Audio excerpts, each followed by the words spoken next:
One thing you've said that's been notable, I thought, was that Putin has basically stopped even trying to pretend that he's not flouting international norms. This is a guy that always wanted to build a Potemkin democracy, wanted to at least pretend that they had the norms, that they had the trials and all the rest. You're saying he's not doing that anymore.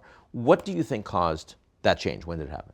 Well, I think it's a broader change what we're seeing in Russia, but also in other countries. So we're now in the 16th year of a democratic recession, the 16th year that in a row that more countries have moved away from democracy than have moved towards it. This is the Freedom House Index, for example. We see that every single year. Fewer democracies in the world, democracies becoming more hybrid and more authoritarian. Exactly. And I think we think about this in terms of a lack of democratic self-confidence. We think of that in terms of domestic threats to democracy, like Donald Trump was in the United States, like many other politicians are, like Viktor Orban in Hungary.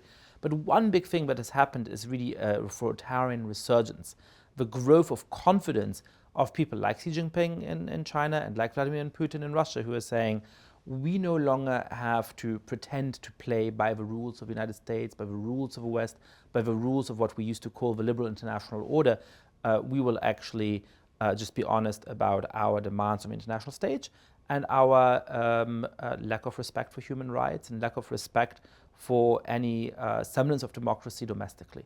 And this, I think, is really transforming Russia in a worrying way from something that was always dictatorship, it was a dictatorship 10 years ago, to an even more repressive regime in which naked power is even more central. Because in China, of course, Xi Jinping actually believes that ultimately his system is a better system, where in the case of Russia, Putin certainly doesn't have illusions of that.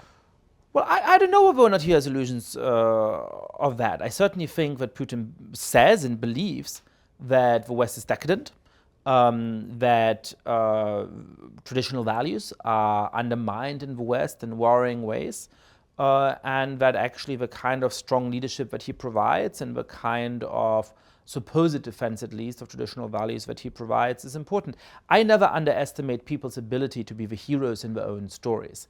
And I'm sure that Vladimir Bin Putin, Laden was the hero of his own story. I mean, if you want to go that far, sure, absolutely. I agree with that. And I'm absolutely sure that Vladimir Putin thinks that he is serving the grandeur of a Russian nation, and that while he's allowing himself a little yacht here and a little bit of corruption there, this is ultimately in the interest of his people. Well, no, part of the reason I say that, though, is because in the case of Russia, right, the country's in decline. It's been humiliated. He's been humiliated. Why? By the West. And a big part of the reason that we see this attack is to redress those grievances. Yes, it is a way of saying, you have humiliated us. Famously, Putin thought that the greatest geopolitical tragedy of the 20th century was the dissolution of the Soviet Union. Well, this is an attempt to rebuild a new Russian empire. Why do you think he's gotten it so desperately wrong? Well, it's fascinating, isn't it? I mean, he got it wrong. A lot of Western observers got it wrong too. I think most quote-unquote serious people thought that Ukraine would fall within days and that Russian tanks would be in the streets of Kiev, within a week of the beginning of this cruel war. I think we all underestimated the courage and the capability of leadership in Ukraine.